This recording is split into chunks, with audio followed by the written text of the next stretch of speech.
স্বাধীন, তুই আমাকে বিয়ে করবি? ম্যাম কি বলছেন এসব? আপনি মাথা ঠিক আছে? আমি তাও আবার আপনাকে বিয়ে করব? কেন, আমি কি দেখতে অনেক বাজে নাকি? না ম্যাম, তা হবে কেন? আপনি যেখান দিয়ে হেঁটে যান আশেপাশের সব ছেলেরা আপনার দিকে তাকিয়ে থাকে। তাহলে তোর অসুবিধা কি আমাকে বিয়ে করতে? দেখ, তুই যদি আমাকে বিয়ে করিস, তুই যা চাইবি আমি তোকে তাই দেব। আপনি বিয়ে করবেন তাও আবার আমাকে? আসলে অনেক হাসি পাচ্ছে আপনার কথা শুনে ম্যাম।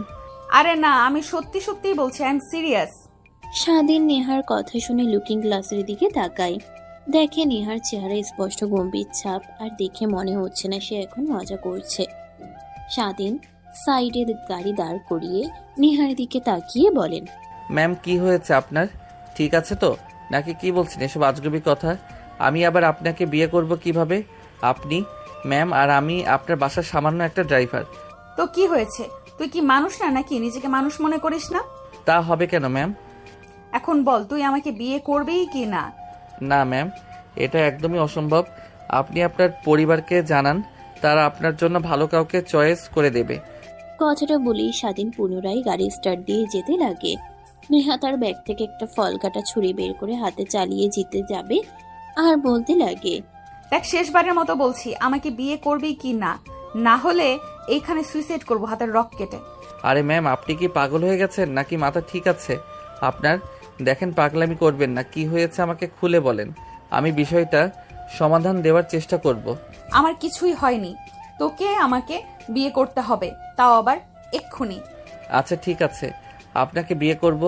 আগে ফল কাটার ছুরিটা আমার কাছে দিন। না, তুই সোজা কাজী অফিসে চল, তারপরে। নেহার কথা শুনে স্বাধীন কাজী অফিসের দিকে যেতে লাগে। একটু পর কাজী অফিসের সামনে এসে গাড়ি দাঁড় করিয়ে স্বাধীন বের হয়ে পড়ে। নেহা বাইরে আসে। এখন তো অন্তত ছুরিটা আমার কাছে দিন, না হলে যে কোনো সময় চালিয়ে দিতে পারেন। আপনাকে দেখে বিশ্বাস নেই ম্যাম। না, আমাকে আগে বিয়ে করবে, তারপর তোকে ছুরি দেব, এর আগে নয়। নেহার কথা শুনে স্বাধীনের কান্না আসার উপক্রম। আমতা আমতা করে মনে মনে বলতে লাগে, শালারে কোন ঝামেলায় পড়লাম। ইনি এত বড় একটা বিজনেসম্যানের মেয়ে হয়ে আমাকে করবে নাকি বিয়ে? নির্ঘাত কিছু একটা হয়েছে, তার জন্যই এরকম করছে সে। আর কি হয়েছে? স্যারের সঙ্গেও তো কিছু হয়নি। বাসা থেকে তো ভালোভাবেই বের হয়ে আসলো, কলেজ থেকে বের হয়ে পাগলামি করছে। দেখভাল কিছুই মাথার মধ্যে ঢুকছে না। কি করবে এখন? ইনাকে বিয়ে করলে নির্ঘাত নিজের জীবনের মায়া ত্যাগ করতে হবে। আরে কি হলো তোর? ডাকছি, কানে যাচ্ছে না? এইদিকে আয়। নেহার কথা শুনে স্বাধীনের ধ্যান ভেঙে যায়। নেহার পিছু পিছু কাজী অফিসের মধ্যে যেতে লাগে। কাজী অফিসের ভিতরে গিয়ে দেখে কেউ নেই। নেহা চেয়ারে বসে পড়ে। আরে নেহা মামুনি, তুমি এখানে? কিছু কি হয়েছে? আমাকে ফোন করলেই তো আমি বাসায় চলে যেতাম। না আঙ্কেল, কিছুই হয়নি, বিয়ে করব তার জন্য এসেছি। কি বলো মা? তোমার বিয়ে ঠিক হয়েছে আর আমাকে এখনো তোমার বাবা জানালো না? দেখছো তোমার বাবা কতটা স্বার্থপর হয়ে গেছে। না আঙ্কেল, বাবারা কেউ জানে না, আমি নিজের ইচ্ছাতেই বিয়ে করছি। আপনি বিয়ের কার্যক্রম শুরু করুন। কি হয়েছে মা? তোমার আবার কি? ইমরান তোমাকে বকেছে? চলো বাসায়, ওকে খুব করে আমি বকে দিয়ে আসবো। সাদিতকে ইশারা করলে স্বাধীনও চেয়ারে বসে পড়ে। কাজী সাহেব উঠে কথাটা বলতে লাগে নেহার কাছে আসতে হাতে চুড়ি দেখে অবাক হয়ে যায়। নেহা চুড়ির দিকে ইশারা করে বলতে লাগে, আঙ্কেল, ভালোই ভালোই বলছি, বিয়ে পড়িয়ে দিন আমাদের দুইজনকে, না হলে আমি হাতে ছুরি চালিয়ে দেব। আরে মা, কি বলে এসব? ছুরিটা হাত থেকে ফেলে দাও। আর বিয়ের তো চার দোকানে কথা নয়, এজন্য সাক্ষী আর পরিবারের সম্মতি দরকার, তাছাড়া বিয়ে হয় না। থাক, এইগুলো কিছুই লাগে না, আমি রাজি তো। বিয়ের সম্ভব এখন, এত কথা না বলে বিয়ে পড়িয়ে দেবেন, নাকি আমি অন্য কাজের কাছে যাব, নাকি আমার হাতে ছুরি চালিয়ে দিব? মা প্লিজ শান্ত হও। অন্যদিকে স্বাধীন অবয়ব বৃষ্টির মতো কাজী সাহেব আর নেহার কথা শুনতে লাগে। এইভাবে অনেক সময় পার হয়ে যায়। এক পর্যায়ে কাজী সাহেব হাল ছেড়ে দিয়ে বিয়ের কার্যক্রম শুরু করে স্বাধীনকে সাইন করতে বললে সাইন করে না। নেহা জোর গলায় কথা বললে স্বাধীন সাইন করে দেয়। নেহা সাইন করে দেয়, হাত থেকে চাকুটা ফেলে দিয়ে চেয়ার থেকে উঠে রুম থেকে বের হয়ে আসে। অন্যদিকে স্বাধীন আর কাজী সাহেব দুজনেই অবাক হয়ে যায়। আরে বাবা, তুমি কে? আর নেহা মামুনির কি হয়েছে? হঠাৎ এরকম ব্যবহার করলো? স্যার, আমি ওনাদের বাসার নতুন ড্রাইভার, আর আমিও কিছু বুঝতে পারছি না। কলেজে গিয়েছিল ম্যাম, আর আমি বাইরে অপেক্ষা করছিলাম। হঠাৎ গাড়িতে উঠে আমাকে এসব কথা বলছে, না বললে হাতে চাকু ধরে জোর করে এখানে নিয়ে এসেছে। ও আচ্ছা। কিরে, এখনো এখানে বসে আছিস? বাসায় যাব, তাড়াতাড়ি আয়। কথা শুনে স্বাধীন দৌড়ে চেয়ার থেকে উঠে দৌড়ে গাড়ির কাছে এসে গেট খুলে দিলেই নেহা ভিতরে প্রবেশ করে। ড্রাইভিং সিটে গিয়ে টাইপ করতে করতে বাসায় চলে আসে। দরজার সামনে গাড়ির হর্ন দিতেই দারোয়ান দরজা খুলে দেয়। ভেতরে আলিশান বাসার ভিতরে গাড়ি দিয়ে যায়। স্বাধীন নেহা নামতেই স্বাধীন গাড়ি নিয়ে পার্কিং লটে রেখে দেয়। অন্যদিকে নেহা মেইন দরজা অতিক্রম করে তার রুমের দিকে যাচ্ছিল। ঠিক তখনই নেহার সামনে তার বাবা এসে ঠাস ঠাস করে থাপ্পড় দিয়ে বলতে লাগে, আদর দিয়ে তোকে মাথায় তুলেছে, আজ কিনা সামান্য একটা ড্রাইভারকে তুই বিয়ে করলে, আর কুত্তার বাচ্চার কত বড় সাহস আমার বাড়ির মেয়ের দিকে নজর দিয়েছে। আজ ওরা একদিন কি আমার একদিন। এই তোরা তাকিয়ে কি দেখছিস? ওই জানোয়ার বাচ্চাটাকে এখানে ধরে নিয়ে আয়। নেহা তার বাবার কাছ থেকে থাপ্পড় খেয়ে নিচের দিকে তাকিয়ে কান্না করতে লাগে। একটু পর কিছু সংখ্যক লোক স্বাধীনকে টেনে ইচ্ছে নেহা তার বাবার কাছ থেকে থাপ্পড় খেয়ে নিচের দিকে তাকিয়ে কান্না করতে লাগে। একটু পর কিছু সংখ্যক লোক স্বাধীনকে টেনে হিসড়ে ভিতরে নিয়ে আসে। মারতে মারতে পুরো শরীর দিয়ে রক্ত বের হচ্ছে। নেহার সেদিকে কিঞ্চিত পরিমাণে ভ্রুক্ষেপ নেই। তখনই স্বাধীন কান্না করতে করতে বলতে লাগে, স্যার বিশ্বাস করেন, আমার এখানে কোনো দোষ নেই। নেহা ম্যাম আমাকে জোর করে বিয়ে করেছে। তোকে জোর করেছে আর তুই ঢ্যাং ঢ্যাং করে বিয়ে করে ফেললি? তুই ভাবতে পারিসনি এর পরিণাম কি হতে পারে? এখন বোঝ কেমন লাগে ফকিরের বাচ্চা হয়ে বড় দালানে থাকার স্বপ্ন, তো তাই না? স্বপ্ন ঘুচিয়ে দিচ্ছি। কথাটা বলে নেহার বাবা প্যান্ট থেকে বেল্ট খুলে স্বাধীনকে পিটাতে লাগে। প্রত্যেকটা বাড়িতে স্বাধীন চিৎকার দিয়ে ওঠে। পুরো বাড়ি কম্পন হতে লাগে। সবাই তাকিয়ে তাকিয়ে দেখছে, কারণ সবাই জানে নেহার বাবার রাগ সম্পর্কে। স্বাধীন কান্না করতে করতে বারবার চিৎকার করতে লাগে, ম্যাম প্লিজ স্যারকে কিছু বলেন না। দেখেন এভাবে আমাকে মারছে। আমার পরিবারে আমি ছাড়া কেউ নাই। আমার মা বাবা বোন ওরা না খেতে পেয়ে মারা যাবে। প্লিজ স্যার, কি কিছু বলেন না? আপনি তো আমাকে জোর করে বিয়ে করেছেন, আমার তো এখানে কোনো সম্মতি ছিল না। এই তোরা তাকিয়ে কি দেখছিস? যা নেহাকে নিয়ে রুমে যা, আর আমি একে সাহায্য করছি। নেহার বাবার ধমক শুনে নেহার মা আর চাচি নেহাকে নিয়ে তার রুমে চলে যায়। নেহার বাবা আবার স্বাধীনকে মারতে লাগে। মারতে মারতে গা দিয়ে রক্ত বের হয়ে ফ্লোর লাল হয়ে যায়। এক পর্যায়ে স্বাধীন নিজেকে আর সামলাতে না পেরে অজ্ঞান হয়ে যায়। ঠিক তখনই ভিতরে কাজী সাহেবের আগমন হয়। দৌড়ে নেহার বাবার কাছে এসে হাত থেকে বেল্ট কেড়ে নিয়ে বলতে লাগে, তুই অমানুষ, কিন্তু এত বড় অমানুষ এটা আমি ভাবতেও পারিনি। তোকে আমার বন্ধুর পরিচয় দিতেও ঘেন্না হচ্ছে। এইভাবে একটা ছেলেকে তুই কিভাবে মারতে পারলি? তোর মনে কি একটু দয়া মায়া নাই? এই ছোট লোকের বাচ্চার এত বড় সাহস কি করে হয় আমার মেয়ের দিকে নজর দেয়? আমার মেয়েকে বিয়ে করেছে, ওর এত বড় সাহস। ও যায় না ব্রাহ্মণ হয়ে চাঁদের দিকে হাত বাড়িয়েছে, এর পরিণাম তো এরকম হবেই। দেখ, আমি সম্পূর্ণ কথা বললে নেই, কারণ চেয়েছিলাম তোর বাসায় এসে সবকিছু তোকে বুঝিয়ে বলতে। ছেলেটার কোনো দোষ নেই। নেহা মামুন নিজেকে জোর করে বিয়ে করেছে। ছেলেটা অনবরত না করছিল, আর আমি দেখেছি অনেক ভীতু হয়েছিল, কিন্তু নেহা মামুনির জোরাজুরিতে ছেলেটা রাজি হয়ে যায়। তোর মেয়ে হাতের ছুরি চালানোর ব্ল্যাকমেল করে আমাকে বিয়ে পড়াতে বাধ্য করেছে। ছেলেটাকেও ঠিক এইভাবে রাজি করেছে। আরে তুই জানিস না এই ছোট লোকের বাচ্চাদের এইসব অভিনয়। আসলে আমার মেয়েকে বুঝিয়ে ফাজিয়ে বিয়ে করেছে, এটা আমি বুঝতে পারছি। তারপর কাজী সাহেব নেহার আঙ্কেল নেহার বাবাকে বুঝিয়ে বলতে লাগে। এক পর্যায়ে নেহার বাবা রুমে চলে যায়। কাজী সাহেব স্বাধীনকে সেখানে থাকার কিছু কাজের ছেলেদের দিয়ে স্বাধীনকে গাড়ি করে হাসপাতালে নিয়ে আসে। অন্যদিকে কিভাবে এত বড় কাজ করতে গেলি? জানিস না তোর বাবা কতটা রাগী? মা, তোর কি হয়েছে আমাদের খুলে বল। তুই কি আদৌ ছেলেটাকে ভালোবাসিস? আমার তো মনে হয় না। ছেলেটা অল্প কিছুদিন হলো এইখানে এসে কাজ করছে। নেহা তার মা আর চাচির প্রশ্নের উত্তরে কিছুই বলে না। নেহার মা আর চাচি অনবরত নেহার সঙ্গে কথা বলার চেষ্টা করে, কিন্তু কিছুই বলে না। চুপ হয়ে এক ধ্যানে নিচের দিকে তাকিয়ে থাকে। আমাকে একটু একা থাকতে দেবে তোমরা? যাও রুম থেকে, কিছুই ভালো লাগছে না, যাও তো। নেহার কথা শুনে নেহার চাচিমা নেহার রুম থেকে বের হয়ে আসে। তারপর নেহার বাবা রুমে গিয়ে বলতে লাগে, তুমি ছেলেটাকে অযথাই মারলে। আমার মনে তো হয় না ছেলেটার কোনো দোষ আছে। তোমার মেয়ের কথা আর কার্যকলাপ দেখে মনে হচ্ছে তোমার মেয়ে জোর করে ছেলেটাকে বিয়ে করেছে। তোমরা ঠিকই বলেছ। ফিরোজা সে একই কথা বলছিল। আসলে আমার মেয়ের বিয়ে করেছে, তাও আবার আমাদের না জানিয়ে, তাও সামান্য একটা ড্রাইভারকে। তাই নিজের হাতে কন্ট্রোল করতে পারি নাই, সেটাকে অযথাই মারলাম। তোমার মেয়ে দিন দিন অনেক খারাপ হয়ে যাচ্ছে, আদর দিতে দিতে একদম মাথায় উঠে ফেলেছি। তারপর নেহার বাবা রুম থেকে বের হয়ে আসে, বাইরে এসে গাড়ি নিয়ে সোজা হসপিটালে চলে যায়। ফিরোজকে ফোন করলে কেবিন নাম্বার বলে দেয় নেহার বাবা। কেবিনে গিয়ে দেখে স্বাধীন শুয়ে আছে। স্বাধীনের দিকে তাকিয়ে অনেক মায়া হতে লাগে। তারপর নার্সের কাছে থেকে খাতা আর কলম নিয়ে একটা চিঠি আর একটা চেক লিখে স্বাধীনের বালিশের নিচে রেখে আসে আর নার্সকে বলে আসে। স্বাধীনের জ্ঞান ফিরতেই নার্স এসে সবকিছু বলে। নার্সের কথা শুনে স্বাধীন মুচকি একটা হাসি দেয়। তারপর উঠে দাঁড়ায়। শরীরে বিন্দুমাত্র শক্তি নেই, তারপরও উঠে দাঁড়ায়। সে খাতে নিয়ে দেখে 20 লক্ষ টাকা অ্যামাউন্ট। চেকের দিকে তাকিয়ে স্বাধীন কৃত্রিম একটা হাসি দেয়। 5 বছর পর। ম্যাম আসতে পারি? হ্যাঁ, ভিতরে এসো। স্বাধীন অনুমতি পেয়ে ভিতরে প্রবেশ করেন। এয়ারটেলের সামনে বসে সামনের দিকে তাকিয়ে নেহাকে দেখে খানিকটা অবাক হয়ে যায়। নেহাও অবাক হয়ে যায় এখানে স্বাধীনকে দেখতে পেয়ে। আরে নেহা, ছেলেটাকে প্রশ্ন কর, এইভাবে তাকিয়ে আছিস কেন? আমার বিয়ে তো আমি সিলেক্ট করে ফেলেছি, এখন তুই তোর পছন্দ মতো বিয়ে সিলেক্ট কর। সাথীর কথা শুনে নেহার ধ্যান ভাঙে। তারপর স্বাধীনকে প্রশ্ন করতে লাগে। টুকটাক পোস্ট করলে স্বাধীন শেষ হবে জবাব দেয়। ইন্টারভিউ শেষ হলে স্বাধীন বাইরে বের হয়ে আসে। নেহার কেবিনের পিছনের দিকে তাকিয়ে হাসি দিয়ে অফিস থেকে বের হয়ে যায়।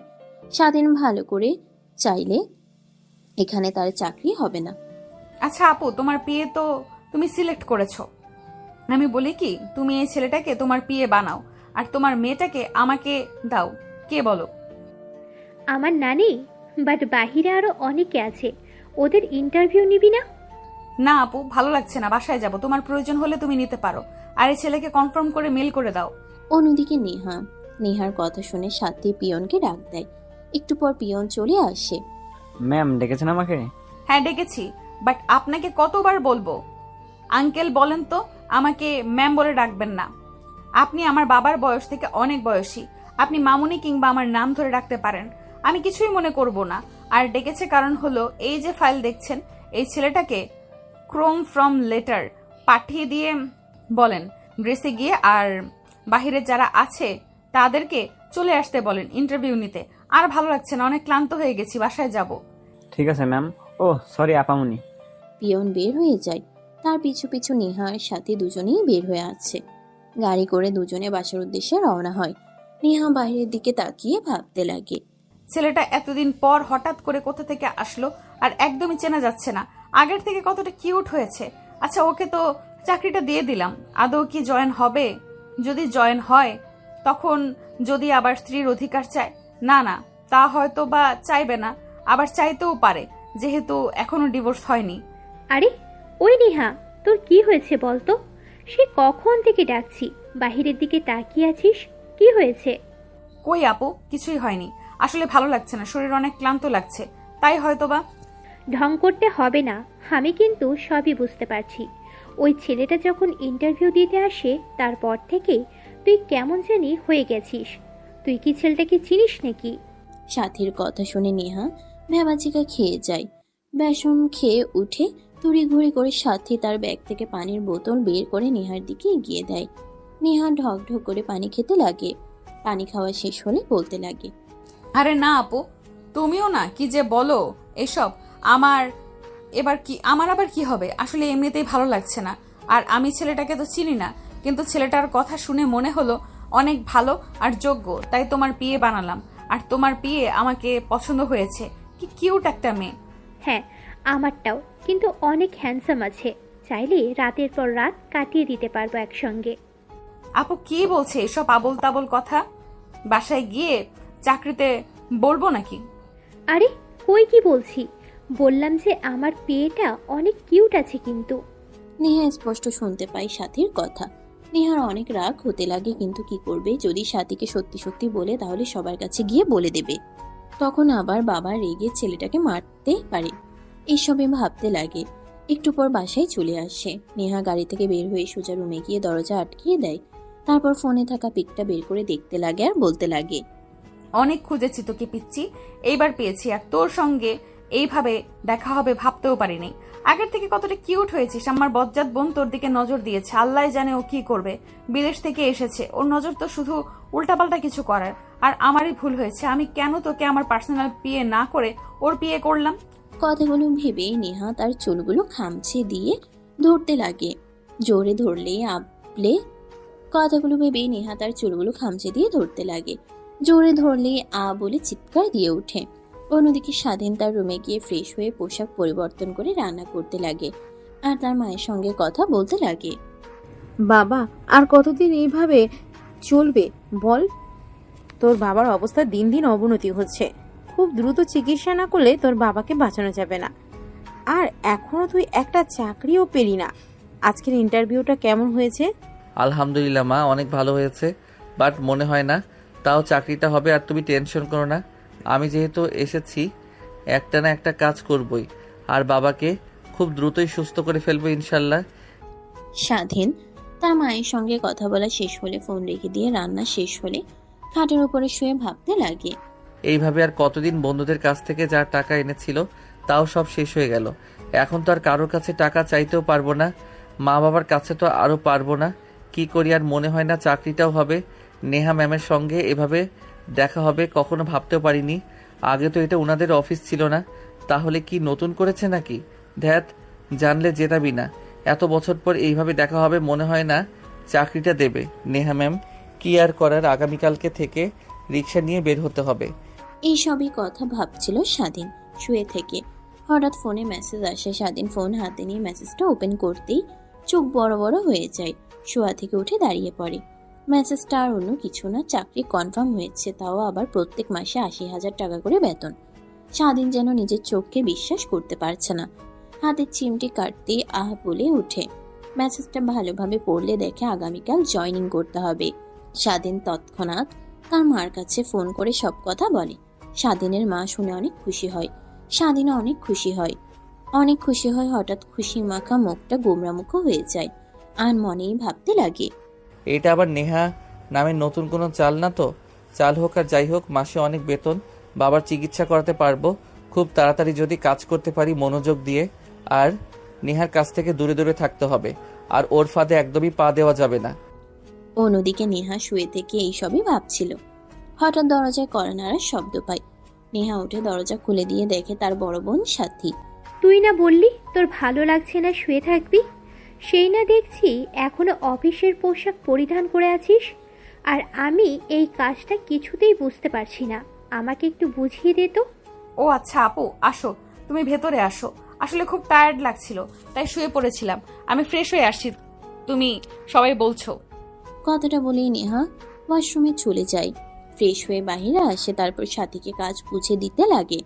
এইভাবে অনেকটা সময় পার হয়ে যায়। দেখতে দেখতে সেই দিনটাও পার হয়ে যায়। পরের দিন সকালবেলা স্বাধীন সকাল সকাল উঠে নামাজ পড়ে ঘোরাঘুরি করে রুমে চলে আসে। তারপর অফিসে যাওয়ার জন্য প্রস্তুতি নেয়। বাইরে এসে এই পাশ ওই পাশটায় গিয়ে রিক্সা না পেয়ে গাড়ি করে অফিসে যেতে লাগে। তীব্র জ্যামে পড়ে যায় স্বাধীন। প্রায় ২০ মিনিট পর অফিসে গিয়ে পৌঁছায়। দারোয়ান আটকে দিলে SMS-টা দেখালে ভিতরে যেতে দেয়। তারপর ম্যানেজারের কাছে গেলে স্বাধীনের সব ফর্মালিটিগুলো পূরণ করে সাথীর কাছে নিয়ে যায়। ম্যাম, এই যে আপনার ফিরে এসেছে, প্রায় ২০ মিনিট লেট করেছে। আর নেহামের বিয়ে তো কত সকাল সকাল চলে এসেছে। জান, আপনাকে আর বলতে হবে না, প্রথম দিন হয়তো বা জামে পড়েছিল তাই লেট হয়েছে। জান, এখন আর তুমি এসো, এখানে বসো। Thank you ma'am. ধন্যবাদ দিতে হবে না। আর আমি কিন্তু সময় অপচয় একদমই পছন্দ করি না। আমার পার্সোনাল বিয়ে, আমি কখন কি করব এইসব খুঁটিনাটি তোমার জানা দরকার। এই যে লিস্ট আছে এখানে, আমি কখন কি করব সব লেখা আছে। তুমি শুধু সময় মতো আমাকে জানিয়ে দেবে একটা। তুমি কি নেহাকে চেনো? না মানে ম্যাম, নেহাকে? ও আচ্ছা, বুঝতে পারছি।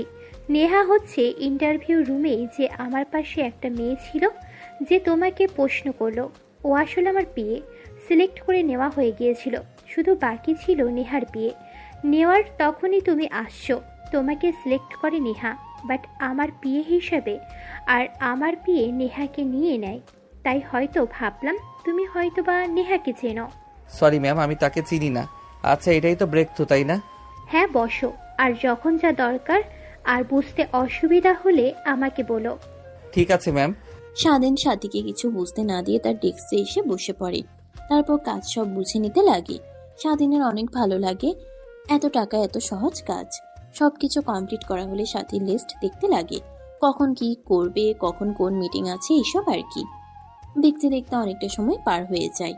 তখনই স্বাধীন তার দেখতে কেটে সাথীর কাছে এসে দাঁড়িয়ে বলে, ম্যাম 11টার সময় কিং গ্রুপের সঙ্গে আপনাদের একটা মিটিং আছে, এই লিস্টে এটাই আছে 11টার সময়। যেহেতু মিটিং আর এখান থেকে অনেকটা দূরে, তাই আমাদের এখনই বের হতে হবে।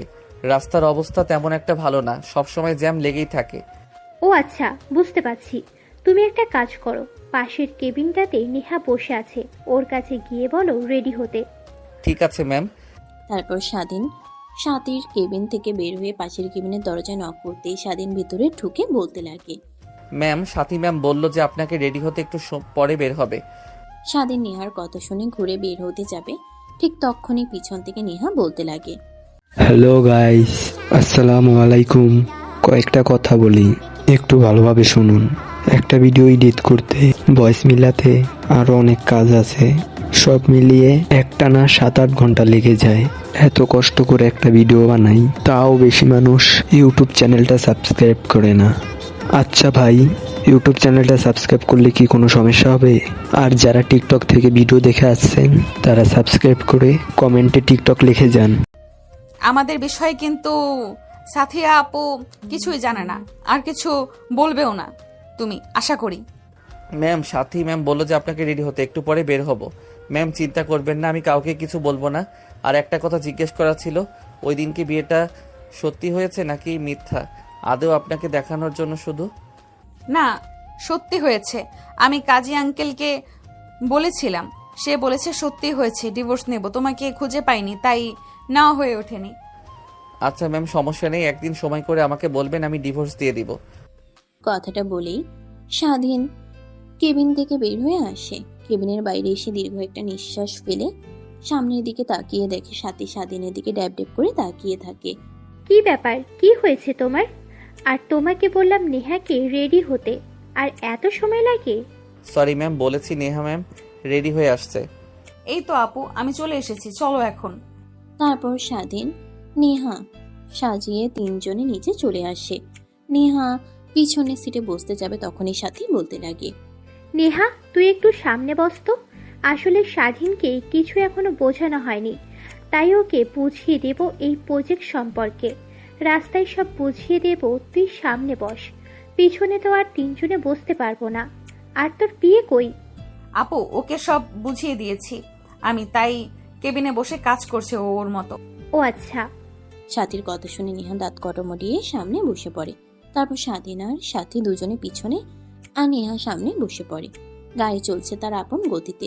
সাথী স্বাধীনের কাছে গায়ের সঙ্গে গা লাগিয়ে পৌঁছে দিতে লাগে। নেহার সামনে থেকে দেখে অনেক রাগ হতে লাগে, কিন্তু কিছু বুঝতে পারে না। সাথী ধীরে ধীরে স্বাধীনের আরো অনেক কাছে যেতে লাগে। নেহা দেখে নিজের রাগকে আর কন্ট্রোল করতে না পেরে নেহা এক চিৎকার দিয়ে বলে, আপু, গাড়ির মধ্যে এগুলো কি শুরু করেছো? বোঝানোর নামে নষ্টামি, ভুলে যেও না এটা কিন্তু লন্ডন না, এটা বাংলাদেশ। যা করার রুমে আর বদ্ধ ঘরে করিও। দেখ, তুইও না। রাস্তায় অনেক জ্যাম, হরেনের শব্দ, কিছু বোঝানো যাবে না বলেই এত কাছে এসে বুঝিয়ে দিচ্ছি। আপু, এটা বুলেট প্রুফ প্রাইভেট কার, সঙ্গে সাউন্ড করব, আর তুমি বলছো বাইরের হর্নের শব্দ? নেহার কথা শুনে সাথী ভেবাচেকা খেয়ে স্বাধীনের কাছ থেকে দূরে বসে বুঝিয়ে দিতে লাগে। এভাবে অনেকটা সময় পার হয়ে যায়। একটু পর একটা বিশাল রেস্টুরেন্টের সামনে এসে গাড়ি দাঁড় করায়। সাথী, নেহা, স্বাধীন বেরিয়ে পড়ে। স্বাধীন গাড়ি থেকে নেমে দাঁড়াতে নেহা তার দিকে রাগী দৃষ্টিতে তাকাতেই স্বাধীন দেখেও না দেখার ভান করে থাকে রেস্টুরেন্টের ভিতরে প্রবেশ করে। একটা ছেলে এসে তাদের টেবিলে বসে। আরে নেহা, তুই এখানে? যাক ভাগ্যিস তোর সঙ্গে এখানে দেখা হয়ে গেল। আমি আরও তোর সঙ্গে দেখা করার জন্য তোর অফিসের দিকে রওনা হব ভাবছিলাম। না, বল কি বলবি? এই নে কার্ড, এটা আমার বিয়ের কার্ড। তোর পুরো পরিবারের দাওয়াত আসবে কিন্তু মনে করে। অবশ্যই আসবো, বাট কিভাবে কি? আর মেয়েটাকে একবারও দেখালেও না আমাকে। মাইশা, তুমি একটু এদিকে আসো তো। হার নেহা, এই যে মাইশা, এইটা তোদের ভাবি। আরে ভাবি, দুনিয়াতে আর মানুষ খুঁজে পান নাই, ঘুরে ফিরে একটা লুচ্চাকে বিয়ে করলেন। জানেন এ কি পরিমাণ লুচ্চা? ভার্সিটির সিনিয়র থেকে শুরু করে জুনিয়র মেয়েদের পিছে ঘুরঘুর করত। নেহার কথা শেষ না হতেই ছেলেটা তার চেয়ার থেকে উঠে নেহার মুখ চেপে ধরে পাশে থাকা ছেলেটার হবু বউ অর্থাৎ মাইশার আগেই দৃষ্টিতে তাকিয়ে থাকে। তারপর নেহার কানের কাছে মুখ নিয়ে গিয়ে বলতে লাগে, আরে ভাই, আমি তোর কোন পাকা দানে মই দিলাম বলতো? এইভাবে আমার ইজ্জতের ফালুদা বানাচ্ছিস কেন? এত কষ্ট করে একটা পটিয়ে আর বিয়ে করতে যাচ্ছি, সেখানে কিনা তুই। আপনি এইভাবে আপুর মুখ চেপে ধরছেন কেন? ছাড়েন বলছি। আর আপু আপনি বললেন না, মানিয়ে নিতে বলতে চাচ্ছি যে সিনিয়র জুনিয়র প্রত্যেকে মেয়েদের পিছে ঘুরতো, কিন্তু এ সরল সোজা ইনোসেন্ট একটা ছেলে আমাদের ব্যাচের সব থেকে ভদ্র একটা ছেলে ছিল। ও আচ্ছা, তাই বলেন। আমি তো আবার অন্য কিছু ভেবে ফেলছি। চলো এখন উঠি, মা ফোন করেছিল আর ওরা খাবে পরে। এক সময় কথা বলিও। আর নেহা, আসিস মনে করে তুই, আর তোর পরিবার চলে আসিস সময় মতো। নেহা ঘাড় ঘুরিয়ে হ্যাঁ জানায়। ছেলেটা আর মায়েরা চলে যায়। নেহা আর সাথী দুজনে হাসতে লাগে। পাশে স্বাধীন দাঁড়িয়ে তাদের হাসির দিকে তাকিয়ে থাকে। নেহার হাসির দিকে দেখে প্রতিনিয়ত প্রেমে পড়তে লাগে স্বাধীন। আর মনে ভাবতে লাগে, দেখ, ওরা বড়লোক কখনোই আমার সঙ্গে তাদের যাবে না। আর যত দূরে সম্ভব আব্বুকে অপারেশন করানো শেষ হলে অফিস থেকে রিজাইন নিতে হবে, না হলে যত নেহার আশেপাশে থাকবো ততই মায়ায় পড়ে যাব। আরে এই কি ভাবো? এইভাবে ডাকছে, কথা শুনতে পাও না নাকি? কি খাবে অর্ডার দাও। ও সরি ম্যাম, আসলে আমি কিছু খাবো না, খাবার খেয়ে এসেছি। আপনার এখানে খাবার খেতে এসেছেন আগে বলবেন না? আমি তো ভেবেছি এখানে আপনারা ডিল কনফার্ম করতে এসেছেন। আরে না, উঠে দাঁড়াচ্ছ কেন? বসো বলছি। আর কি খাবে অর্ডার দাও, না হলে আমি দিয়ে দিলাম আমার পছন্দ মতো। না ম্যাম, এটা কি করে হয়? মালিক আর কর্মচারী কিভাবে খাবার খাবে বলেন? থাকেন, আমি আসি, বাহিরে গাড়িতে বসে অপেক্ষা করছি, আপনারা খাবার খেয়ে আসেন। কথাটা বলেই যেই স্বাধীন চলে যেতে যাবে অমনি সাথীর আগে গলায় ডাক দেয়। স্বাধীন ভয় পেয়ে যায়। এক পর্যায়ে স্বাধীন টেবিলে বাচ্চা ছেলেদের মতো বসে পড়ে। সাথে খাবার অর্ডার দিচ্ছিল এমন সময় পিৎজা অর্ডার করে। তখনই পাশ থেকে নেহা বলে, আপু পিৎজা অর্ডার করো না, ওর চিজে অ্যালার্জি আছে। তুমি অন্য কোনো খাবার অর্ডার করো যাতে কোনো চিজ না নেই।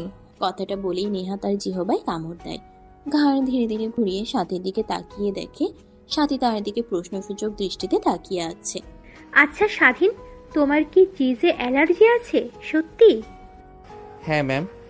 আচ্ছা ওয়েট, তুই কি করে জানলি স্বাধীনের চিজে অ্যালার্জি আছে? আর তুই অন্য খাবার অর্ডার দিতে বলছিস যে? না মানে আপু, আমার মনে হলো যে অ্যালার্জি থাকতে পারে, তাই বললাম আর কি। আমার একটা বন্ধু ছিল এর মতো, ও পিৎজা খেতে পারতো না, তাই আর কি বললাম। ও আচ্ছা, আজকাল মানুষের ফেস দেখলেও বলে দিতে পারিস যে কার অ্যালার্জি আছে আর কার নেই? নেহা সেদিকে আর কোনো ভ্রুক্ষেপ দেখায় না। সাথে খাবার অর্ডার করতেই ওয়েটার এসে খাবার দেয়। খাবার খেয়ে তিনজন বের হয়ে পড়ে। গাড়ি একটা সুন্দর অফিসে চলে আসে। গাড়ি থেকে নেমে সাথে আগে আগে নেহা পিছে, তার পিছে স্বাধীন। তিনজনে আসতে লাগে। একটু পর একটা কনফারেন্স রুমে গিয়ে পৌঁছায়। দেখে সেখানে আগে থেকেই সবাই উপস্থিত আছে। মানে সরি, আসতে একটু লেট হয়ে গেল, আসলে রাস্তাতে অনেক জ্যাম ছিল। আচ্ছা সমস্যা নেই, আপনারা আপনাদের প্রজেক্ট আমাদের দেখান। লোকটার কথা শুনে সাথী তার ফাইল থেকে পেন ড্রাইভ খুঁজতে লাগে, কিন্তু পেন ড্রাইভ খুঁজে পায় না। সাথী অবাক হয়ে যায়, যেন নিজের মাথার চুল এখন ছিঁড়তে ইচ্ছে করছে। কোটি টাকা ডিল যদি কোনোভাবে না পায় তারা অনেক লোকসান হবে। কি ব্যাপার ম্যাম, কিছু কি হয়েছে? না কিছু হয়নি, 1 মিনিট আমাকে সময় দিন। না আপু, কি করছো? এত কষ্ট করে এনাদের সঙ্গে আমরা ডিল করতে এসেছি, আর কত কষ্ট হয়েছে জানো এনাদের ম্যানেজ করতে, আর তুমি কিনা এভাবে সময় অপচয় করছো। আরে পেন ড্রাইভটা তো খুঁজে পাচ্ছি না, যেখানে পুরো বিষয়টা ভয়েস সহ ভিডিও হলগ্রাম ছিল। কি বলছো তুমি? তুমি দেখে সেই সব আনবে না? এখন কি হবে বলো? এনারা তো রেগে যাবে যদি বলেই আমাদের ভিডিও হলো গ্রামটা আনি নাই। আর তো ফেল দেখিয়ে না দিয়ে বোঝানো একদমই অসম্ভব এই আধুনিক যুগে এসেও। নেহার সাথে দুজন দুজনের কানে ফুসফুস করতে লাগে। স্বাধীন বিষয়টা বুঝতে পেরে তাদের দুজনের কাছে চলে যায়। ম্যাম, আপনাদের দুজনকে দেখে মনে হচ্ছে অনেক চিন্তিত হয়ে আছেন। চাইলে আমাকে বলতে পারেন, আমি যতটুকু সম্ভব সাহায্য করতে পারবো। ছোট লোকের বাচ্চা, তুই কিভাবে পারবি সমস্যার সমাধান? তাহলে শোন, সাহায্য করবি। ফাইলটা হলো গ্রাম ভিডিও করে নিয়ে এসেছিস পেন ড্রাইভে, সেই ভিডিওটাই খুঁজে পাচ্ছে না। পুরো কনফারেন্স রুমটাই স্তব্ধ হয়ে যায়। সবাই নেহার দিকে ড্যাব ড্যাব করে তাকিয়ে আছে। স্বাধীন বিষয়টা স্বাভাবিক করার জন্য বলল, ও সরি ম্যাম, আর আপনারা এই দিকে প্লিজ একটু মনোযোগ দেন। নেহা আর সাথী ম্যামের অনেক মাথা ব্যথা করছে, তাই আমি যতটুকু সম্ভব আপনাদের বোঝানোর চেষ্টা করছি। দেখ, রাগ উঠাস না, এমনিতেই কিন্তু নিজেকে কন্ট্রোল করতে পারছি না। থাপ্পড় মেরেছি, এখন উল্টাপাল্টা কিছু করে ফেলবো তোর সঙ্গে। চুপচাপ কেবিন থেকে বের হয়ে আয়, আর আমাদের দিকে দেখছি কি করা যায়। ম্যাম প্লিজ আমাকে একটাবার সুযোগ দেন। আমি ফাইলটা দেখেছি, আমার সব মনে না থাকলেও কিছু কিছু ইম্পর্টেন্ট অংশ মনে আছে। আমি সেই সব বিষয়ে তাদের বোঝাতে পারবো। ফকিনের বাচ্চা, তোকে বলেছি না এখান থেকে যা, তারপরও মাথা খাটাচ্ছিস। যা এখান থেকে। আরে নেহা থাম তো, ছেলেটা যেহেতু করে বলছে তাহলে চেষ্টা করুক না। আর তাদের যদি বলি আমরা হলগ্রাম আনতে ভুলে গেছি, তাহলে ওনারা এমনিতেই আমাদের ডিলে সাইন করবে না। এর থেকে স্বাধীন যদি পারে তো চেষ্টা করে দেখুক না। তোমার নেহার কথা শুনতে হবে না, তুমি যতটুকু সম্ভব ম্যানেজ করো দেখি। নেহার কথা শুনে স্বাধীন উৎসাহ পায়। টেবিলের উপরে থাকা মাইক্রোফোনটা তার কলারে লাগিয়ে নেয়। টেবিলের উপরে থাকা মার্কার আর মোশনি নিয়ে দাঁড়ায়, তারপর বলতে লাগে, স্যার প্লিজ কিছু মনে করবেন না। এই আধুনিক যুগে এসেও আপনাদের হলোগ্রাম না দেখিয়ে বোর্ডে দেখাচ্ছি, কারণ হলো গ্রামে আপনারা যতটুকু বুঝতে না পারবেন, বোর্ডে আপনাদের ততটুকু ভালোভাবে বুঝিয়ে দিতে পারবো। স্বাধীনের কথা শুনে সবাই চোখ বাঁকিয়ে তাকায়। নেহা দেখে হাল ছেড়ে দিয়ে মাথা চেপে ধরে বসে থাকে। তারপর স্বাধীন এক এক করে প্রত্যেকটা বিষয় বুঝিয়ে দিতে লাগে। নেহার সাথে দুজনেই অবাক হয়ে যায়। কনফারেন্স রুমে সবার দিকে তাকিয়ে দেখে প্রত্যেকের চোখেই উচ্ছ্বাসের ছায়া। স্যার এখানে আরও বোঝার বিষয় হলো, আমরা জাপান থেকে কাপড় নিয়ে আসি। এখানে অনেক ভালো ভালো ডিজাইন অভিজ্ঞ ডিজাইনিস দ্বারা পোশাক নির্মাণ করে, আর প্রত্যেকটা ট্রেন্ডিংয়ের। তাই আমরা আপনাকে শিওর দিতে পারি যে আপনারা যদি আমাদের কাছ থেকে প্রোডাক্ট কিনেন তাহলে কখনোই ঠকবেন না। তাদের মধ্যে এই যে ডিজাইনটা দেখছেন, আমি তো হাতে বানিয়েছি, এর থেকেও আরও অনেক সুন্দর এই ডিজাইনটা অনেকেই পছন্দ করবে। 100 দিনের মধ্যে 99 জনই পছন্দ করেছে আমাদের এই ডিজাইনটা। তাই আমরা বলতে পারি আপনাদের কখনোই লস হবে না আমাদের সঙ্গে ডিল করলে। হ্যাঁ বুঝতে পারছি, আর তুমি অনেক ভালোভাবে উপস্থাপন করেছো মিস সাথী। আপনাদের কোম্পানির সঙ্গে আমরা ডিল করতে অনেক আগ্রহী। ফর্মালিটিগুলো দিন, আমরা সই করে দেখছি। ধন্যবাদ স্যার, এই যে এখানে সাইন করুন। তারপরে এক এক করে সবাই সাইন করে দেয়। যাওয়ার সময় সবাই স্বাধীনের কাছে এসে প্রজেক্টটা ভালোভাবেই বুঝিয়েছে। তার জন্য অনেক উৎসাহ আর অনুপ্রেরণা দিতে লাগে। এইভাবে প্রত্যেকে বের হয়ে যায়। নেহা স্বাধীনের দিকে এক নাগারে তাকিয়ে আছে। সাথী ফাইলগুলোতে সাইন করা শেষ হলে বলতে লাগে, ইয়াহু, শেষমেশ শেখ ইন্ডাস্ট্রির সঙ্গে আমাদের ডিলের চুক্তিটা হয়ে গেল। এই দিনটার জন্য আমি 1 বছর ধরে অপেক্ষা করেছিলাম। আশা পূর্ণ হলো। তাও হতো না যদি স্বাধীন না থাকতো। তুমি ছেলেটাকে শুধু শুধু এতগুলো লোকের সামনে থাপ্পড় মারলি। থাপ্পড় মারবো না তো কি করব? ওর এত বড় সাহস, ও আমার কাছে এসে আমার কাঁধে হাত রেখে কথা বলে কে? ও হয়তো ভুলে গেছে সামান্য চাকর। নেহা, তোর কি হয়েছে? শরীর ঠিক আছে? তুই তো এমন না, সবাইকে না শ্রদ্ধা করিস। ছেলেটা হয়তো ভুল করেছে, তাই বলে সবার সামনে এইভাবে ওকে থাপ্পড় মারবি? তোর ঠিক হয়নি। আজ যদি এই ছেলেটা না থাকতো তাহলে আমাদের এই কোটি কোটি টাকার ডিলটা কখনো হতে পারতো না, আর আমাদের স্বপ্ন স্বপ্নই থেকে যেত। না ম্যাম, সমস্যা নেই, আমি কিছুই মনে করিনি। বাদ দেন এসব বিষয়। আর যে কারোরই রাগ হয়ে যেতে পারে, আমারই উচিত হয়নি ম্যামের এত টাকা সে গিয়ে কাঁধে হাত রেখে কথাটা বলার। আর ম্যাম, আই এম সরি, আমাকে ক্ষমা করে দিবেন। কথাটা বলেই কনফারেন্স রুম থেকে স্বাধীন বাইরে বের হয়ে নিজের রাস্তার দিকে তাকিয়ে থাকে। ঠিক তখনই একটা মধ্যবয়স্ক লোক এসে স্বাধীনের পাশে দাঁড়ায়। হাত বাড়িয়ে দিয়ে স্বাধীনকে বলতে লাগে, আমি সাপি ইন্ডাস্ট্রির মালিক। আমাদের ইন্ডাস্ট্রি বাংলাদেশে টপ 9 রয়েছে। জানো, আজ পর্যন্ত আমি কাউকে এইভাবে চাকরির জন্য অফার করিনি। আজ তোমাকে কনফারেন্স রুমে তোমার মেধা আর বোঝানোর স্টাইল দেখে আমরা সবাই শিহরিত হয়ে গেছি। এই আধুনিক যুগে এসেও কেউ এইভাবে বোর্ডে বোঝাতে পারে তা একদমই দুর্লভ। আমি বলি কি, তুমি আমার কোম্পানিতে জয়েন করো। তোমাকে আমি অনেক টাকা মাইনে দিব। তুমি যত সুযোগ সুবিধা চাও সবই তোমাকে দেওয়া হবে, বিনিময়ে আমার সঙ্গে কাজ করবে তুমি। এই নো অ্যাপয়েন্টমেন্ট লেটার, আর এখানে সবকিছু লেখা আছে। প্রথম তোমাকে 1 লাখ প্লাস অ্যামাউন্ট দিব, পরবর্তীতে আরো বাড়বে। অনেক অনেক ধন্যবাদ স্যার আমাকে এত বড় একটা চাকরির অফার করার জন্য, কিন্তু আই এম সরি, আমি আপনার অফারটা রাখতে পারছি না। কি বলছো তুমি? বুঝে শুনে বলছো তো? জানো আমার অফিসে তুমি যদি যোগ দিতে পারো তোমার পুরো লাইফটা সেটেল হয়ে যাবে। যেখানে সামান্য পোস্টে চাকরির জন্য মানুষ স্বপ্ন দেখে, সেখানে আমি তোমাকে আমার পোস্টে ম্যানেজার বানাবো। হয়তো অনেকে স্বপ্ন দেখে, বাট আমি না। আমি গ্রামের ছেলে, অল্পতেই সন্তুষ্ট থাকা শিখিয়েছে আমাকে আমার মা বাবা। স্বাধীনের কথা শুনে লোকটা রেগে সেখান থেকে চলে যায়। পিছন থেকে সাথী হাতে তালি দিতে লাগে। স্বাধীন পেছন ফিরে তাকিয়ে সাথীকে দেখতে পেয়ে অবাক হয়ে যায়। এতদিন শুনেছি নিজের পায়ে নিজে কুড়াল দেয়, কিন্তু আজ তার প্রমাণ পেলাম। তুমি কি জানো যার সঙ্গে কথা বলছো সে কে? শাফি কোম্পানির মালিকের চেয়ারম্যান, যে কোম্পানি কিনা বাংলাদেশের টপ 9 রয়েছে। সেই কোম্পানির ম্যানেজারের জন্য তোমাকে পছন্দ করেছিল, নিজে তোমাকে চাকরির জন্য অফার করেছে, আর তুমি সেখানে কিনা রিজেক্ট করে দিয়েছো। ম্যাম, হয়তোবা আপনি আমাকে বোকা ভাবছেন, বাট আমি চাইলে সেইখানে যেতে পারতাম। আমি যাইনি কেন জানেন? কারণ আমি দেখেছি সে যখন অফিসের ভিতরে ঢুকছিল তখন একটা বৃদ্ধ লোক তার কাছে কিছু টাকা চায়। সেই লোকটাকে পা দিয়ে লাথি দিয়ে চলে আসে। তার কোম্পানি কোটি কোটি টাকার হলে কি হবে, তার মধ্যে মনুষ্যত্ব নেই। আসলে আমি যতই তোমাকে দেখছি ততই অবাক হচ্ছি। তোমার মাঝে কিছু তো একটা লুকিয়ে আছে। I am impressed. হয়েছে আপু, তোমাকে আর মাথায় তুলতে হবে না। এমনি এমনি ওকে চাকরি অফার করেছিল, আদৌ দেখতে গিয়ে ওকে গেট দারোয়ান বানাতো, ম্যানেজার তো দূরে থাক। কথাটা বলে নেহা সেখান থেকে চলে আসে। স্বাধীন মুচকি একটা হাসি দেয়। সাথে স্বাধীনের হাত ধরার চেষ্টা করে, স্বাধীন দূরে সরিয়ে দেয়।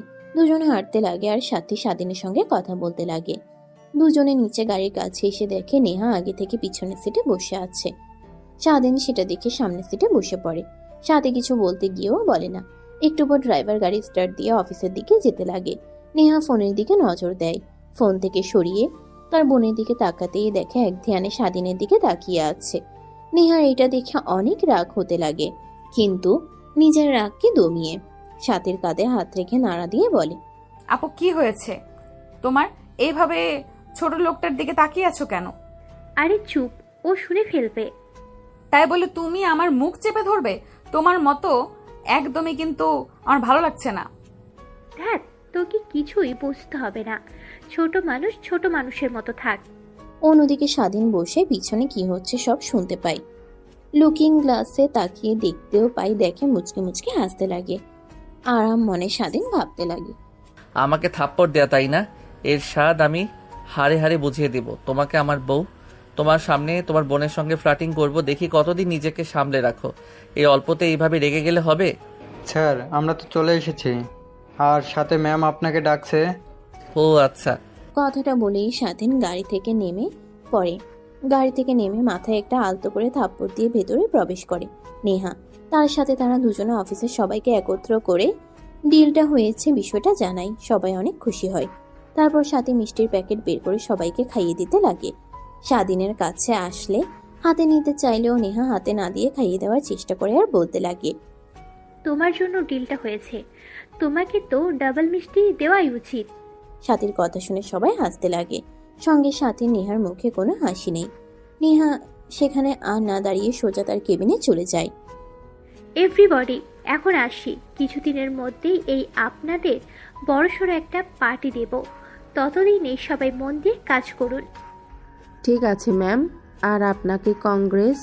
তারপর সাথী তার কেবিনে চলে আসে। দেখে স্বাধীন তার ডেস্কে বসে কাজ করছে। সাথী স্বাধীনের ডেস্কের উপর বসে পড়ে।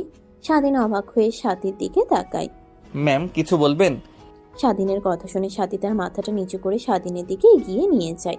ঠিক তখনই পেছন থেকে নেহা দরজা খুলে ভিতরে প্রবেশ করে। স্বাধীন আর তার বোনকে এই অবস্থায় দেখে চিৎকার করে নেহা বলতে লাগে, আপু কি শুরু করেছো তুমি? অফিসের মধ্যে এইসব বলো? এটা অফিস, তোমার বেডরুম না। তুমি চাইলে ওকে নিয়ে হোস্টেলে কিংবা বাসায় যাও, এইখানে এইসব করো না। আমি না এসে যদি অন্য কেউ আসতো তখন কি হতো? আরে কয় কি, কিছুই তো না। তুই শুধু শুধু ভুল ভাবছিস। আর এইভাবে দরজায় নক করে ভিতরে আর আসবি না।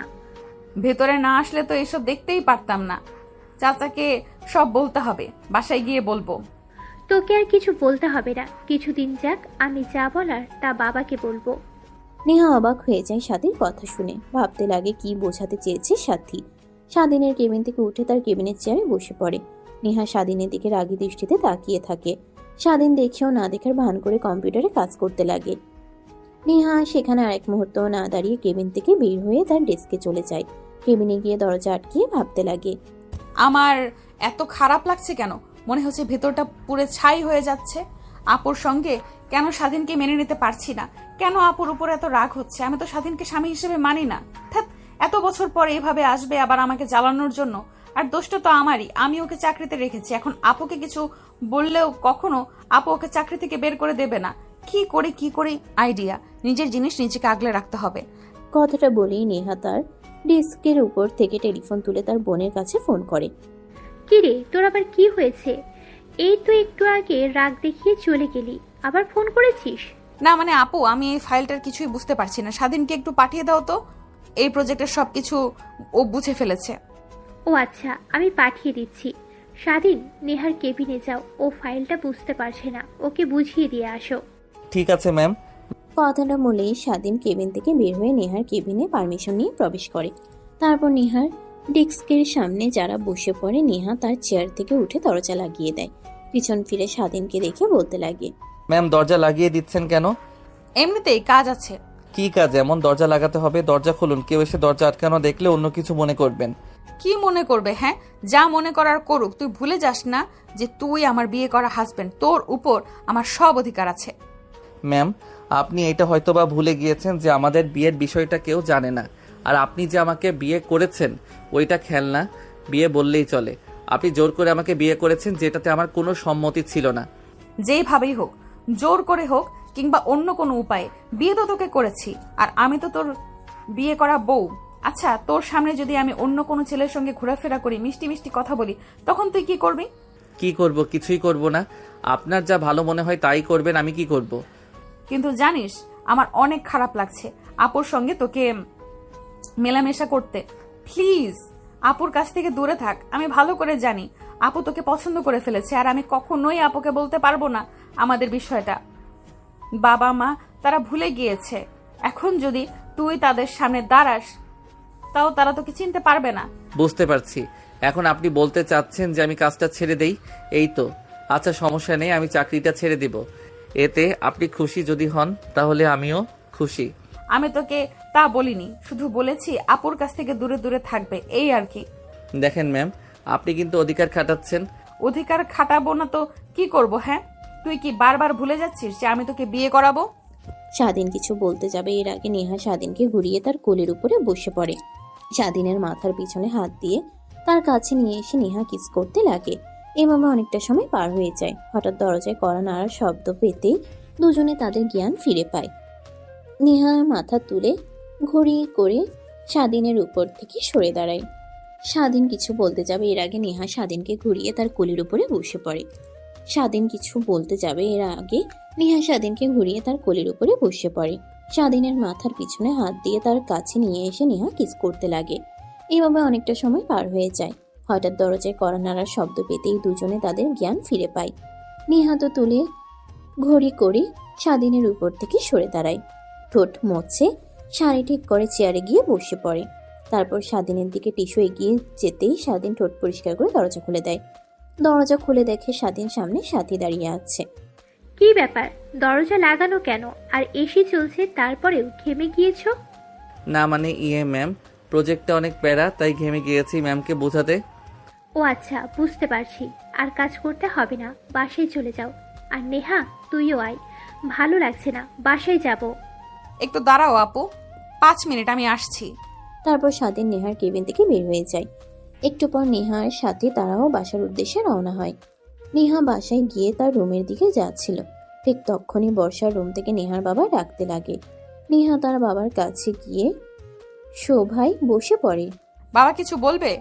আরে মা, এই দেখ, এইখানে কয়েকটা ছেলের পিক আছে, দেখ তো কোনটাকে তোর পছন্দ হয়। মানে কি এসব বাবা? আমি তোর মা আর তোর চাচি সবাই মিলে সিদ্ধান্ত নিয়েছি যে তোকে বিয়ে দেব। বয়স তোর কম হলো না, তাই সব ছেলেদের মধ্যে থেকে এই কয়েকটাকে পছন্দ হয়েছে। আমাদের ছেলেগুলো অনেক ভালো, আর ওদের বড় বড় ইন্ডাস্ট্রি আছে। বাবা, এখন আমি বিয়ে করতে পারবো না, আর বাসায় বড় আপু আছে, তাকে রেখে আমার বিয়ের কথা হচ্ছে কেন? আগে আপুর বিয়ে হোক, তারপরে আমার।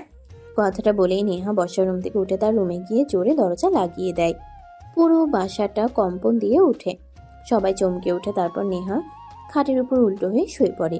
অন্যদিকে নেহার চাচি বলতে লাগে, ভাই, যেহেতু নেহা বিয়ে করতে চাচ্ছে না সেহেতু ওকে জোরাজুরি করে লাভ নেই। জানিনি তো এর আগে কি করেছে, আবার যদি বিয়ের চাপে উল্টাপাল্টা কিছু করে ফেলে তখন কি হবে বলেন? এর থেকে ওর যা ভালো তাই করুক। না, ঠিকই বলেছে, তোমাকে নেহার বিয়ে নিয়ে ভাবতে হবে না। আচ্ছা, নেহার সঙ্গে যে একটা ছেলের বিয়ে হয়েছিল আর তো ডিভোর্স হয়নি, যদি কোনোদিন ছেলেটা যদি আসে? ভাবি, আপনিও না, ছেলেটা যে ভয় পেয়েছে আর ভাই যে ওকে মেরেছে, আমার তো মনে হয় না আর ছেলেটা এ বাড়ির ত্রিসীমানায় আসবে। তোমরা সবাই এখানে কি নিয়ে কথা বলছো?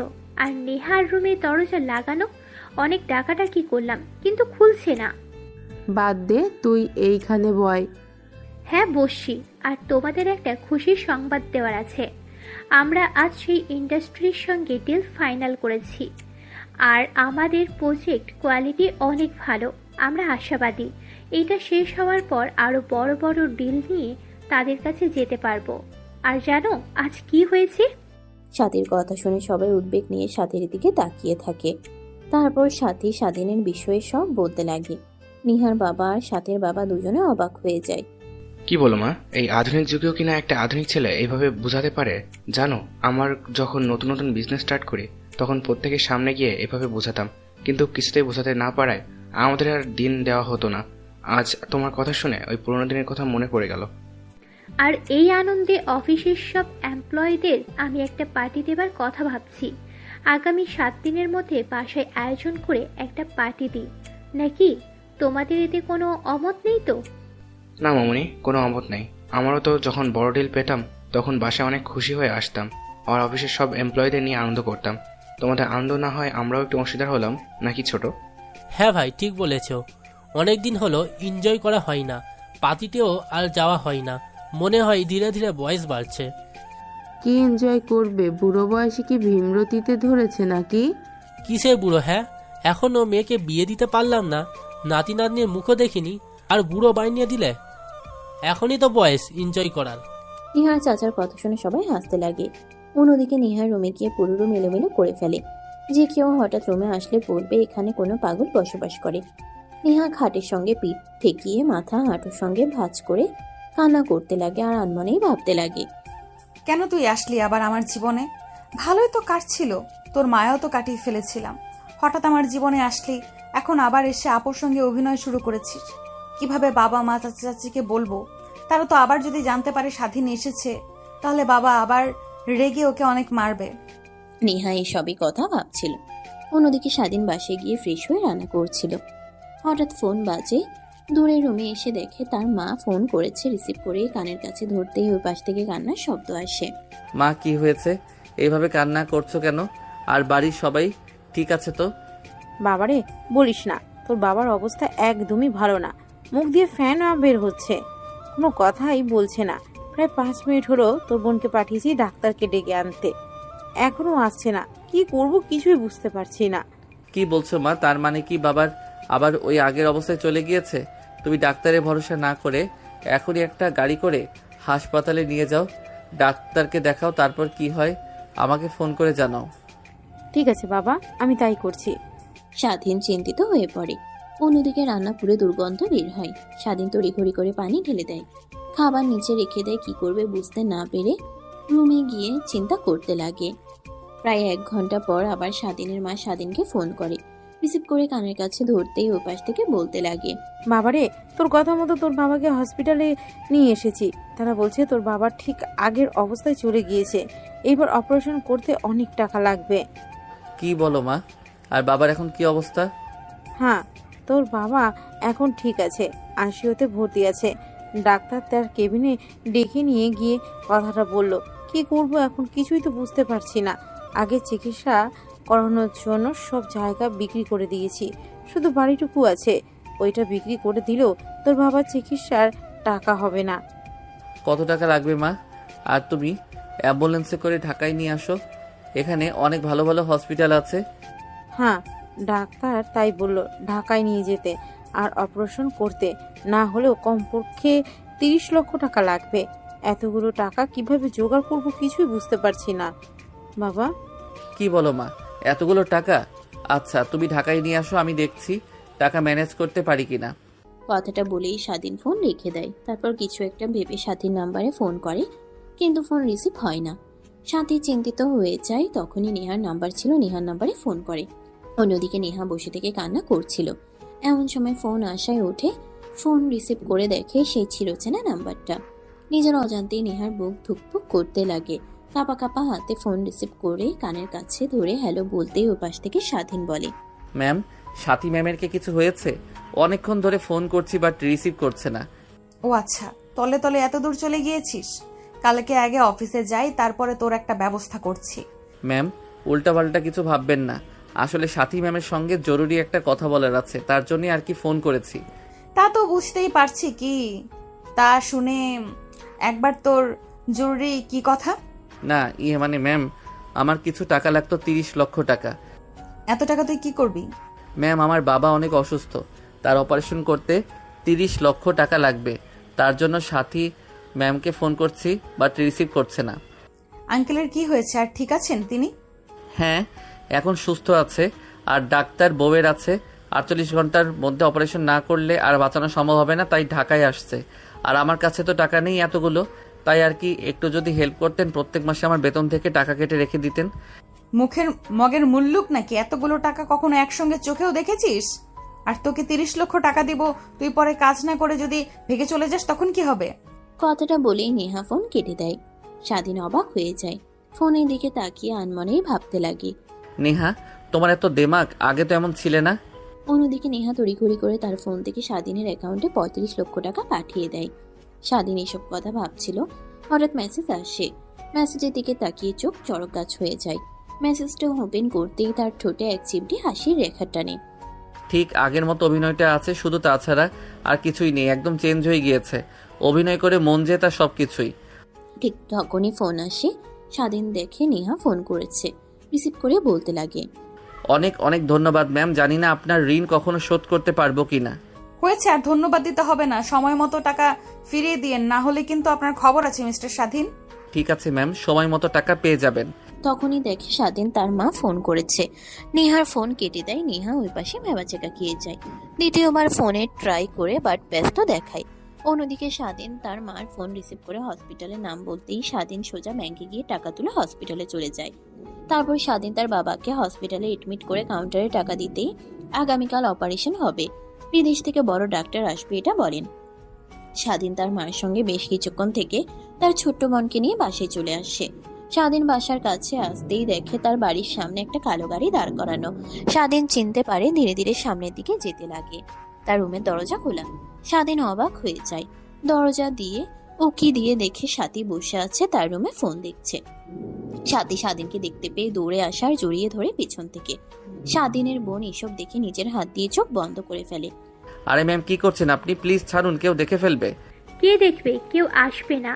আর তুই আমার ফোন রিসিভ করছিস না কেন নেহা বল? তোমার বাবা অনেক অসুস্থ, ঢাকায় নিয়ে এসেছো, অনেক টাকা লাগবে নাকি? আর আমাকে একটাবার ফোন করে বলতেও পারলে না। ম্যাম ছাড়ুন, পিছে আমার বোন দেখেন দাঁড়িয়ে আছে, আর ফোনের দেখেন কতবার ফোন করেছি, আপনাকে না পেয়ে তো নেহা ম্যামকে ফোন করেছি। ও সরি, আসলে তখন ফোন রুমে রেখে বসার রুমে বাবা মায়ের সঙ্গে আড্ডা দিচ্ছিলাম, তাই ফোন দেখতে পাইনি। ভাইয়া, তোমাদের কি হয়েছে? আমি কিন্তু চোখ বন্ধ করে রেখেছি, চোখ খুলবো কি এখন? হয়েছে, পিচ্ছি চোখ খোলো। আর তোমার বোনকেও দেখতে ঠিক তোমার মতোই অনেক কিউট। আমি কিউট আর ভাইয়া তো আমাকে সবসময় রাগায়। আমি নাকি দেখতে কুৎসিত, ভালো না? কে বলেছে? তোমার ভাইয়া একটা পচা ছেলে। হ্যাঁ আপু, একদম ঠিক বলেছ। আর তুমি কি আমার ভাবি এইভাবে ভাইয়াকে জড়িয়ে ধরেছিল? না ভাবি, এখনো হইনি, বাট ভবিষ্যতে হব। তুমি এখন থেকে আমাকে ভাবি বলে ডাকতে পারো। ম্যাম কি বলছেন এইসব? ও কিন্তু ছোট না, ও অনেক পাকনা, দেখবেন মার কাছে গিয়ে সব বলবে, তখন মা অনেক খারাপ মনে করবে আমাকে যে ঢাকায় এসে আমি মেয়েদের সঙ্গে ঘোরাফেরা করি। আর ভাবি মানে কি বলছেন এইসব? দেখেন আপনার মতিগতি আমার একদমই ভালো লাগছে না। স্বাধীন কিছু বলতে যাবে এর আগে সাথী এসে স্বাধীনকে কিস করে বসে। আচমকা কিস করে স্বাধীন অবাক হয়ে যায়। অন্যদিকে নেহা স্বাধীনের সঙ্গে দেখা করার জন্য অনেক কষ্ট করে অ্যাড্রেস জোগাড় করে বাসার সামনে আসতেই এমন অবস্থা দেখে নিজের চোখকে যেন বিশ্বাস করতে পারে না। নিজের অজান্তেই কান্না করতে লাগে। নিজেকে আর কন্ট্রোল করতে না পেরে পিছন ফিরে গাড়ির কাছে এসে পুনরায় চলে যেতে লাগে। কোনো দিকে না তাকিয়ে স্বাধীন সাথীকে ধাক্কা দিয়ে দূরে সরিয়ে দিয়ে ঠাস ঠাস করে থাপ্পড় লাগিয়ে দেয়। কি শুরু করেছেন এসব আপনারা? হাত আপনাদের দুই বোনের জ্বালায় কি আমি ঠিক মতো বাঁচাতে পারবো না? যখন একবার ভালোভাবে বাঁচতে শুরু করলাম তখন আপনার ছোট বোন, এখন আবার ভালোভাবে বাঁচতে শুরু করেছি, এখন আপনি আপনাদের দুই বোনের জামাই, কি আমি বাঁচতে পারবো না ঠিক মতো? প্লিজ আপনার হাত জোর করে বলছি, আমার বিষয়ে যা ভাবার ভেবেছেন সব মন থেকে বের করে দিন, আর আমাকে প্লিজ একা থাকতে দিন আপনারা। মানে কি? আমরা আর আমার ছোট বোন নেহা কে কি করেছে? সেইটা আপনার জানতে হবে না। আর একটা কথা মনে রাখেন, আমি বিবাহিত। কি? তুই বিবাহিত? আর আগে কেন বলিসনি? আমাকে বলার কোনো সুযোগ দিয়েছেন আপনি যে আমি আপনাকে বলবো আমি বিবাহিত? এখন অন্তত প্লিজ আমার কাছ থেকে দূরে থাকবেন, আর আমার এসব একদমই ভালো লাগে না। হ্যাঁ, বুঝতে পারছি। আর আই এম সরি এতদিন তোমার সঙ্গে এই ব্যবহার করার জন্য। আরহাম, একটা কথা কি জানো, আমি বিদেশে থেকে লেখাপড়া করে বড় হয়েছি। বিদেশি কালচারে আমার আব্বু অনেক ছেলের সঙ্গে মেলামেশা করেছি, কিন্তু কখনোই কাউকে ভালোবাসিনি এতটা যতটা কিনা তোমাকে ভালোবেসে ফেলেছি। বুঝতে পারছি ম্যাম, আর প্লিজ আমাকে ক্ষমা করে দিবেন, আর আপনার পা জড়িয়ে ধরে বলছি আমাকে চাকরি থেকে বের করে দিবেন না। না, চাকরি থেকে বের করে দেব না, কাজ থেকে না হোক, দূর থেকে অন্তরগুলোকে দেখতে তো পারবো, এটাই অনেক। কথাটা বলেই সাথী কান্না করতে করতে চলে যায়। অন্যদিকে স্বাধীনের ছোট বোন স্বাধীনের কাছে এসে বলতে লাগে, ভাইয়া ইনি কে? আর কান্না করতে করতে চলে গেল, তুমি কি বকেছো? আর সে যে বললো আমার ভাবি হয়, সত্যি? না বোন, ও তোমার সঙ্গে মজা করেছে। আর প্লিজ তুমি এসব কথা আমার কাছে বলবে না, তোমাকে অনেক চকলেট কিনে দিব। যদি মার কাছে বলো তাহলে দেব নাকি না? ঠিক আছে ভাইয়া, আমার কাছে বলবো না, কিন্তু তুমি যেন আবার ভুলে যেও না, আমাকে কিন্তু চকলেট কিনে দেবার কথা বলে কিনে দাও না তুমি। স্বাধীন সামিয়ার কথা শুনে গাল টেনে খাটের উপর বসিয়ে দেয়, তারপর রান্না করতে লাগে। রান্না করে স্বাধীন সামিয়া দুজনে খেয়ে হসপিটালে চলে যায়। স্বাধীন তার মা বাবা বোনের সঙ্গে রাত কাটিয়ে সকাল 10টায় অপারেশন শুরু হয়। স্বাধীন সাথীকে ফোন করে বলে দেয় অফিসে আসতে পারবে না, অপারেশন সাকসেসফুল হয়। স্বাধীন অনেক খুশি হয়, বিষয়টা সাথীকে ফোন করে জানায়। স্বাধীনের মনে হয় নেহাকেও জানানো উচিত। নেহাকে ফোন করে, নেহা ফোন কেটে দেয়। অনেকবার ফোন করার পরেও নেহা বারবার ফোন কেটে দেয়। এক পর্যায়ে নেহা বিরক্ত হয়ে ফোন রিসিভ করে বলতে লাগে, আমাকে ফোন করেছিস কেন? এখন আবার আপুর খোঁজ নিবি নাকি? আপু তার কেবিনে আছে, কোথাও যায়নি, ফোন হয়তো বা বন্ধ হয়ে আছে। ম্যাম, আমি সাথী ম্যামের খবর জানার জন্য আপনাকে ফোন করি নাই। আবার অপারেশন সাকসেসফুল হয়েছে। আপনি আজ না থাকলে কখনোই এটা সম্ভব হতো না। আমি না থাকলে আর কি হতো? আপু তো আছে নাকি, সে তো তোকে টাকা দিয়ে হেল্প করতো। কথাটা বলেই নেহা রেগে ফোন কেটে দেয়। স্বাধীন ফোন রেখে দিয়ে ভাবতে লাগে, হয়েছে আর না, নেহাকে সব খুলে বলতে হবে। এভাবে আর দূরে রাখা যাবে না। অনেক কষ্টে কাছে পেয়েছি, আবার ভুল ভেবে যদি দূরে চলে যায় তখন আজীবন আমাকে এই ভুলের খেসারত দিতে হবে। কথাটা ভেবেই স্বাধীন হসপিটালে থেকে বের হয়ে আসছে একটা রিক্সা নিয়ে সোজা অফিসে চলে যায়। তারপর সোজা নেহার কেবিনে চলে যায়। অনুমতি না নিয়ে ভিতরে ঢুকে পড়ে, দেখে নেহা তার ডেস্কে বসে কাজ করছে। স্বাধীন পিছন ফিরে কেবিনের দরজা লাগিয়ে দেয়। নেহা দেখে দাঁড়িয়ে পড়ে। কি ব্যাপার, তুই দরজা লাগাচ্ছিস কেন আমার কেবিনের? এমনিতেই দরকার আছে। কথাটা বলেই স্বাধীন গুটি গুটি পায়ে নেহার দিকে যেতে লাগে। উঠে পিছনে যেতে লাগে আর বলতে লাগে, দেখ তোর মতলব আমার একদমই ভালো লাগছে না। সাথী আপু না আমি কিন্তু নেহা, তোর অবস্থা একদম খারাপ করে ফেলবো। আমি আমার বউয়ের দিকে যাচ্ছি, এখানে কোনো বাধা আর আমাকে আটকাতে পারবে না। বউ মানে? কে তোর বউ? নিজেকে সেটা প্রশ্ন করলেই জানতে পারবে তুমি। তখন কিছুই হয়নি, ওইটা শুধু এমনিতেই রেগে তোকে বিয়ে করেছিলাম। বিয়ে করো বিয়ে, আর যেভাবে করো, এখন তো তুমি আমার স্ত্রী, আমার পূর্ণ অধিকার আছে। কথাটা বলে স্বাধীন নেহার দিকে যেতে লাগে। নেহা পড়ে যেতে যাবে, স্বাধীন ধরে ফেলে। স্বাধীন নিজের কাছে টেনে নিয়ে এসে মাথার পিঠে হাত দিয়ে কিস করতে লাগে। এইভাবে অনেকটা সময় পার হয়ে যায়। এক পর্যায়ে নেহাকে ডেস্কের উপর বসিয়ে দিয়ে নেহার ঘাড়ে কপালে কিস করতে লাগে। আরে কি করছো তুমি এখানে? বাসর করবে নাকি? ছাড়ো, কেউ এসে ফেলবে। না, কেউ আসবে না। আর দরজা কে দিয়েছে? থাক, ছাড়ো তো। আর আপুকে রেখে আমার কাছে এসেছো যে? স্বাধীন নেহাকে ছেড়ে দিয়ে শুরু থেকে শেষ পর্যন্ত বলতে লাগে। নেহা শুনে অনেক রাগ হয়, তারপরও নিজের রাগকে ঘুমিয়ে স্বাধীনকে জড়িয়ে ধরে বলতে লাগে। অনেক দূরে থেকেছে তোমার কাছ থেকে, আর নয়। বাবা মা চাচা চাচি সবাইকে বলবো, তারা মেনে না নিলে তাদের কাছ থেকে দূরে চলে যাব। আর হ্যাঁ, এই কোম্পানিতেই 50% শেয়ার আমার, আর 50% শেয়ার সাথে এ নিয়ে দুজন আগামী জীবন পার করতে পারবো।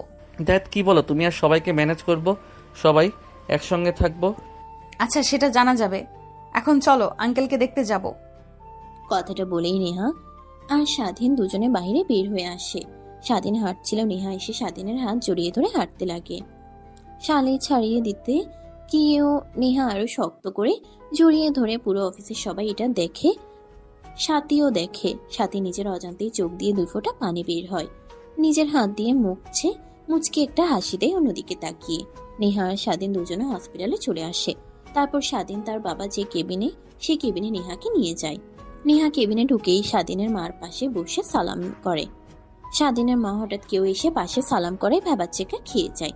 স্বাধীনের দিকে ড্যাব ড্যাব করে তাকিয়ে থাকে। নেহা উঠে বলতে লাগে, মা, নেত্রী অবাক হচ্ছেন তাই না? আসলে আমি আপনার ছেলের বউ। কথাটা শুনেই স্বাধীনের মা স্বাধীনের দিকে ড্যাব ড্যাব করে তাকায়। স্বাধীন মাথা দিয়ে হ্যাঁ বোঝায়। কিভাবে আর কিছু তো বুঝতে পারছি না। তোমাকে দেখে তো মনে হচ্ছে অনেক সম্ভ্রান্তকরের মেয়ে তুমি।